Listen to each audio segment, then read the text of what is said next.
BJP में सिर्फ बगावत के खेल में दो नेता पार्टी से बाहर हो गए। एक ने पार्टी से बगावत किया, बाहर कर दिए गए। दूसरे को लेकर पार्टी के अंदर बगावत नजर आई और उन्हें चलता कर दिया गया। पहले नेता जिनका हम जिक्र कर रहे हैं वो है जसवंत सिंह और दूसरे नेता हैं साबिर अली।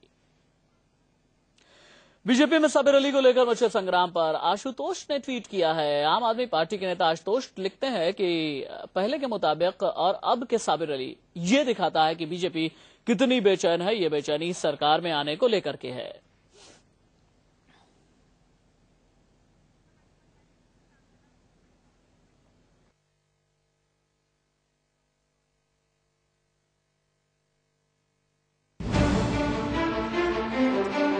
बीजेपी में किसे लाएं, किसे नहीं और लाने के बाद कैसे निकालें, ये उसकी जीती जागती तस्वीर है।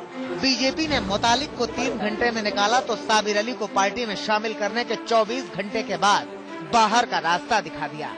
राष्ट्रीय अध्यक्ष श्री राजनाथ सिंह जी ने श्री साबिर अली की सदस्यता को निरस्त करने का निर्णय किया है। साबिर के मामले में बीजेपी नेताओं ने खुलकर बयानबाजी की, जिससे परेशान होकर राजनाथ ने नेताओं को हिदायत दे डाली। राष्ट्रीय अध्यक्ष जी ने अपेक्षा की है कि पार्टी के कोई कार्यकर्ता या पदाधिकारी उनको पार्टी के फैसलों के बारे में कुछ भी कहना है, उसे पार्टी के अंदर के फोरम पर ही कहा जाए। उसके बावजूद जेटली ने साफ कर दिया कि जिनके खिलाफ कोई सबूत नहीं, उन्हें राजनीतिक दुश्मनी के चलते नहीं निकाला जाना चाहिए। इनोसेंट और गिल्टी या तो इन्वेस्टिगेशन तय करेगी या जुडिशियल ट्रायल तय करेगा। हम देश को इस दिशा में ना ले जाएं कि कोई एक्स्ट्रा जुडिशियल मैकेनिज्म बन जाए कि कोई राजनीतिक विरोधी तय कर दे या टीवी एंकर तय कर दे। जेटली ने इशारों में नकवी के ट्वीट पर भी तंज किया। इसके बाद तो कांग्रेस को बीजेपी पर हमला करने का मौका मिल गया। Bharatiya Janata Party is no more a party with a difference but with a party with differences, जहां पार्टी के अंदर ही इतना अंतर्कलह है जो कि खुल के इस हिंदुस्तान के सामने आ रहा है। जो पार्टी ही एकजुट नहीं रह पा रही है, वो इस देश को कैसे एकजुट रखेंगे।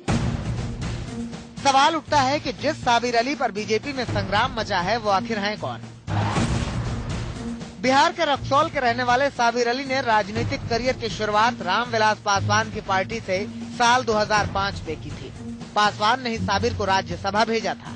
2010 में साबिर की पत्नी यास्मीन विधानसभा का चुनाव लड़ी और हार गई। इसके बाद साबिर अली पासवान का साथ छोड़कर नीतीश के साथ हो गए।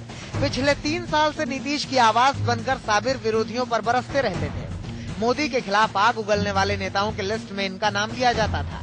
दिल्ली विधानसभा चुनाव से पहले पार्टी ने उन्हें दिल्ली का अध्यक्ष बनाया था, लेकिन राज्यसभा से पत्ता साफ होने के बाद राजनीतिक वनवास की आहट ने विचार बदलने पर मजबूर कर दिया साबिर को। साबिर बीजेपी में शामिल तो हो गए, लेकिन 24 घंटे के भीतर ही उनकी विदाई भी हो गई। साबिर अली का नाम गुलशन कुमार हत्याकांड में भी आया था।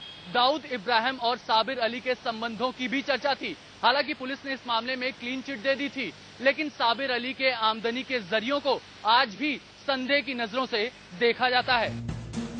चुनाव आयोग को दिए हलफनामे के मुताबिक मुंबई के ग्रांट रोड पर 4 करोड़ की जमीन है। मुंबई में ही साबिर और उनकी पत्नी के नाम पर अंधेरी और बांद्रा इलाके में 4 करोड़ के 8 घर हैं। इसके अलावा अंधेरी, मलाड और कांदीवली में 3 करोड़ 80 लाख की दुकानें हैं। कुल मिलाकर 2008 के हलफनामे के मुताबिक करीब 13 करोड़ की संपत्ति का ब्यौरा साबिर अली ने चुनाव आयोग को दिया था। अभिषेक पांडे, दिल्ली, इंडिया न्यूज।